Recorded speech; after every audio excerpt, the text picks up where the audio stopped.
नमस्कार दोस्तों, मैं अंकुर उपाध्याय स्वागत करता हूं आप सभी का आपके अपने YouTube channel share market analysis में।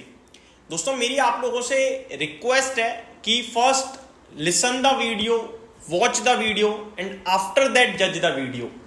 क्योंकि जब मैं इस प्रकार की चीजें या इस प्रकार का डेटा जब आता है उसको आपके साथ शेयर करता हूं और बाजार पॉजिटिव दिखता है तो लोग सबसे पहला कमेंट यही करते हैं, भाई नेगेटिविटी मत फैलाओ, बाजार बहुत पॉजिटिव है। हालांकि इस समय लोगों का उतना पॉजिटिव रुझान नहीं है क्योंकि उनका पैसा नहीं बन रहा है। इंडेक्स ऊपर जा रहा है, स्टॉक्स में पैसा नहीं बन रहा है। दोस्तों, डेटा आया है आज भारत का जीडीपी डेटा, जीडीपी का नंबर आया है और नंबर डिसअपॉइंटिंग है। ट्रस्ट मी, नंबर डिसअपॉइंटिंग है। बट आपको गिफ्ट निफ्टी अच्छा दिख रहा होगा, ग्लोबल मार्केट्स अच्छे दिख रहे होंगे, तो शायद आपको इसकी वैल्यू बिल्कुल भी ना लगे, बट एक्चुअली में इसकी बहुत वैल्यू है।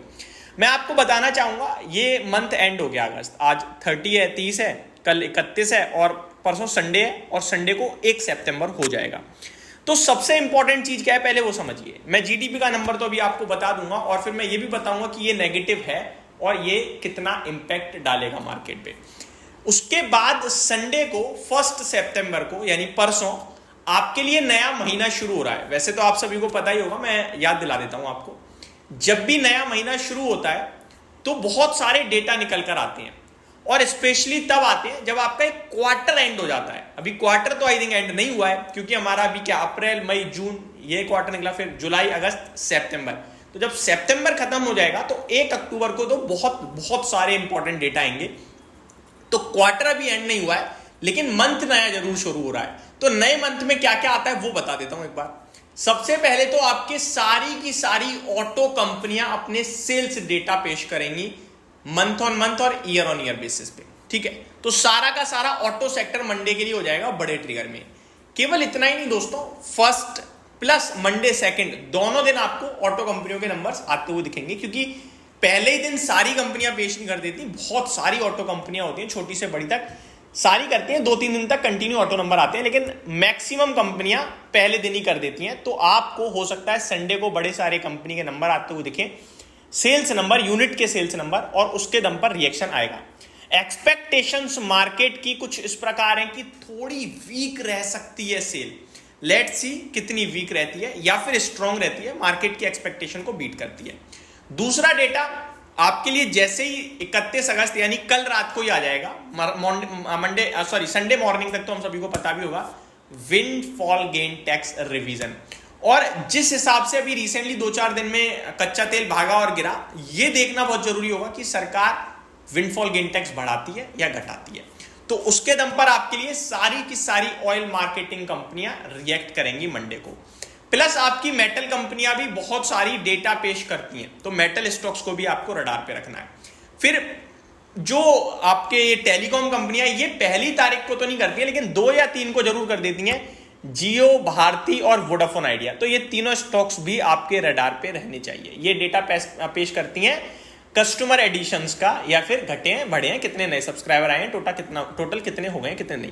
तो नए महीने के लिए हमारे पास 3-4 डेटा और आने हैं अभी। तो उस डेटा को देखने के बाद संडे लेट नाइट में आपके साथ ज्यादा स्ट्रांगली कह पाऊंगा कि डेटा ओवरऑल पॉजिटिव है या नेगेटिव है। लेकिन आज जो डेटा आया है वो किसी कंपनी से जुड़ा हुआ नहीं है, वो देश से जुड़ा हुआ है, जीडीपी है देश की, और ये डेटा खराब है दोस्तों। अभी मैं आपको याद दिला दूं, 2 दिन पहले आई थिंक गोल्डमैन सैक्स ने, मैं एग्जैक्टली नहीं बोल पाऊंगा लेकिन गोल्डमैन सैक्स या मॉर्गन स्टैनली या एक किसी और बड़े ब्रोकरेज हाउस ने भारत पे जीडीपी अनुमान 20 बेसिस पॉइंट से बढ़ाया था आई थिंक, और मैंने आपके साथ एक कवर भी किया था। और आज का जो ये एक्चुअल जीडीपी डेटा आया है, इसको देखने के बाद मे भी बड़े बड़े ब्रोकरेज हाउसेस को थोड़ा शॉक या झटका लग सकता है और वो भारत को रिव्यू कर सकते हैं। हो सकता है ऊपर नीचे कर दें थोड़ा बहुत, बट जैसा कि मैंने कहा, एक बार को देखकर कोई भी नहीं करता। अगर सितंबर के बाद क्वार्टर में पूरे के पूरे क्वार्टर का जीडीपी डेटा डिसबैलेंस होगा, देन डेफिनेटली आपको ब्रोकरेज हाउसेस की तरफ से भी जीडीपी के आंकड़े में कटौती आते हुए दिखेगी, जो कि नेगेटिव होगा, ठीक है। ये देश से जुड़ी हुई बात चल रही है भाई साहब। इसको बहुत आपका पता है अमेरिका क्यों भागा? क्योंकि अमेरिका में जीडीपी ग्रोथ 3% पे आई, 2.8% से बढ़कर। आपका अमेरिका क्यों भागा? क्योंकि उनका इन्फ्लेशन उनके काबू में बहुत स्ट्रांग है। आपका अमेरिका क्यों भागा? क्योंकि ग्रोथ स्ट्रांग है, इन्फ्लेशन काबू में है, रेट कट करने जा रहे हैं। भारत के लिए इनमें से क्या क्या है? भारत के लिए ग्रोथ तो खराब हो गई, इस बार तो खराबी दिख रही है, इन्फ्लेशन ठीक था और रेट कट अपन नहीं कर रहे हैं, तो अपने लिए उतने पॉजिटिव ट्रिगर नहीं है दोस्तों। अभी ये एक और बड़ा रीजन हो सकता है कि आपका इंडेक्स चलते चलते टूट जाएगा और स्टॉक पहले ही टूटे पड़े हैं, तो इन्वेस्टर की लग गई बेचारे की। ये सारी चीजों से ये बिल्कुल भी नहीं निकलता है कि आप अपनी पोजीशन पूरी खाली कर। देखो स्टॉक मार्केट में जो बैठा रहेगा बना रहेगा वो पैसा बनाता रहेगा, ये बोलना बहुत जरूरी है, वरना लोग सोचेंगे भाई ये तो बेचने को बोल रहा है। माल बेचने को नहीं, मैं बोल रहा हूं आपका पास जो फ्रेश कैपिटल है उसको जल्दबाजी में मत लगा देना बाजार में, ठीक है जी, सोच समझ के लगाना। अब डेटा सुन लीजिए आप, मैंने सारी चीजें आपके साथ ऑलरेडी बता दी हैं। डेटा क्या कह रहा है? डेटा कह रहा है भैया भारत की जीडीपी का quarterly year on year basis पे Q1 का डेटा जो आता हुआ दिखा है वो 6.8% का अनुमान था, 6.8% का अनुमान था कि आएगा इतना, और प्रीवियसली 7.8% पे आया था। अनुमान ऑलरेडी था कि कम ही रहेगा, 6.8 का रहेगा, लेकिन आया है ये 6.7% पे, यानी एस्टिमेट के बिलो रह गया है। 10 बेसिस पॉइंट्स ही रह गया है लेकिन बिलो है भाई साहब।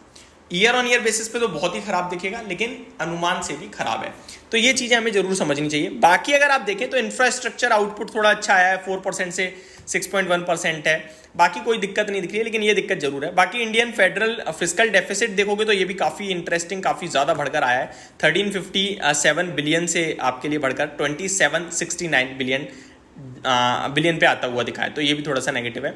जुलाई का फिस्कल डेफिसिट 17.2% पे रहा है ऑफ FY25 गवर्नमेंट के टारगेट के हिसाब से देखा जाए तो ये मेरी तरफ से आपके लिए अपडेट थी। होप आपको सारी चीजें समझ में आई होंगी। Thank you so much for watching this video. Have a great day guys.